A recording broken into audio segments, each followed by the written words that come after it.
10 minute عادت ہو جائے نا دعا مانگنے کی علیحدہ سے رات کو، حضور نے فرمایا جو فرض نماز کے بعد دعا مانگے اللہ اس کی قبول کر لیتا ہے۔ نبی پاک صلی اللہ تعالی علیہ وسلم نے فرمایا اللہ مسافر کی دعا قبول فرماتا ہے۔ حضور نے فرمایا اللہ مظلوم کی دعا قبول فرماتا ہے۔ حضور نے فرمایا بیمار سے دعا کراؤ اللہ اس کی دعا قبول فرماتا ہے۔ میرے نبی پاک نے فرمایا ماں باپ جب بھی اولاد کے لیے ہاتھ اٹھائیں، ویسے تے بلے شاہ تو آسمانی اڑ دیا ہی پھڑ دیں، جڑا گھر بیٹھا انہوں بڑھیا ہی نہیں۔ حضور فرمانے لگے ماں باپ جب بھی اولاد کے لیے دعا فرمائیں اللہ ان کی دعا کو قبول کرتا ہے۔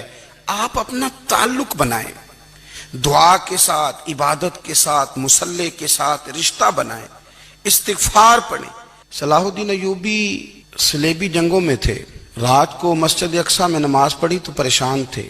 ایک بزرگ سے ملاقات ہوئی تو وہ کہنے لگے کہ آپ بڑے پریشان ہیں۔ کہنے لگے حضور پریشان اس لیے ہوں کہ پہلے ہی مسلمان کمزور ہے، اب میں نے سنا ہے دشمن کا ایک بحری بیڑا وہ جنگی سامان سے بھرا ہوا آ رہا ہے، تو اب ان کے پاس اور تلواریں اور نیزے آ جائیں گے، مسلمانوں کے پاس پہلے ہی وسائل کی کمی ہے، پریشان ہو کس طرح کر کے مقابلہ کریں گے۔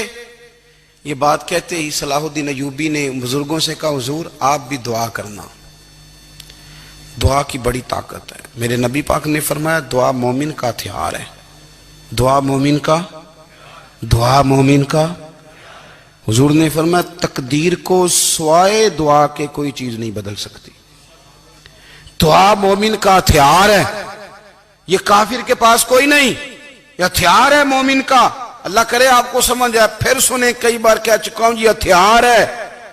کافر کے مقابلے میں جو تیرے پاس سب سے بڑا ہتھیار ہے وہ دعا ہے۔ دعائیں کرانی چھوڑ دی، کرنی چھوڑ دی، لینی چھوڑ دی۔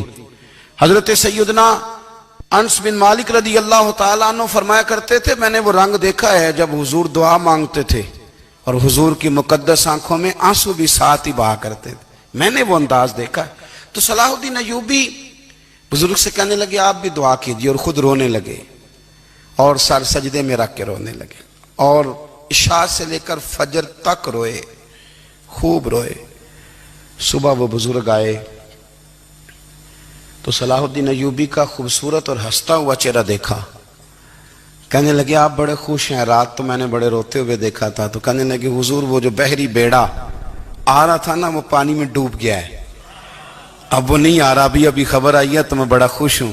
بزرگ کہنے لگے اٹھ سینے سے لگ، اور سن ایک بات، وہ بحری بیڑا پانی میں نہیں ڈوبا، وہ تیرے آنسوؤں میں ڈوب گیا ہے۔ وہ جو تو رات رویا ہے نا رب کریم کی بارگاہ میں تو وہ ڈوب گیا ہے۔ بھائی اپنا مصلی کا، عبادت کا، وظائف کا، اللہ کا سلسلہ اس کو مضبوط کرے، اپنی دعاؤں کے تعلق کو مضبوط کرے۔ دعائیں بڑے انقلاب برپا کر دیتی ہیں۔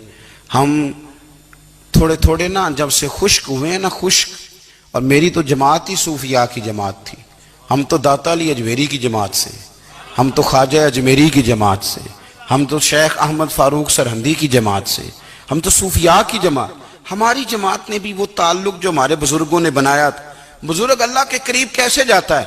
ہمارے یہاں نا بہت سارے لوگ کہتے ہیں جی نظر ہو گئی تو کام ہو گیا۔ بھئی جو بخاری مسلم میں طریقہ ہے نا اللہ کا قرب پانے کا وہ تو نفل ہے۔ نبی کریم علیہ السلام نے فرمایا بندہ نفلوں کے ذریعے رب کے قریب جاتا ہے، اور اتنا قریب جاتا ہے کہ پھر اللہ اس کی زبان بن جاتا ہے، اللہ اس کی آنکھیں بن جاتا ہے، کان بن جاتا ہے، ہاتھ اور پیر بن جاتا ہے۔ تو یہ تو عبادت ہے، یہ تو اللہ کی بارگاہ کی حاضری ہے جو آپ کو اللہ کے قریب کرے گی۔ تو نماز کو اہمیت دے کے ادا کریں، نمازیں موبائل بند کر کے ادا کریں۔ لیکن نا کچھ لوگ کہتے ہیں مجھے ٹائم نہیں ملتا نماز کا، تو میں کہتا ہوں یہ آپ نے بڑی جرت کی بات کی ہے۔ مجھے کو میرا پیر بھائی کہہ دینا میرے پاس ٹائم نہیں آپ کو ملنے کا، تو میں کہتا ہوں آج کے بعد آنا ہی نہ۔ میں تو کیا سمجھتا ہے تو بہت بڑا آدمی ہے، تیرے پاس ٹائم نہیں ہے اور ہمیں ملنے کا ٹائم، موج کر۔ تو آپ نے اللہ رسول کو کہہ دیا ٹائم نہیں۔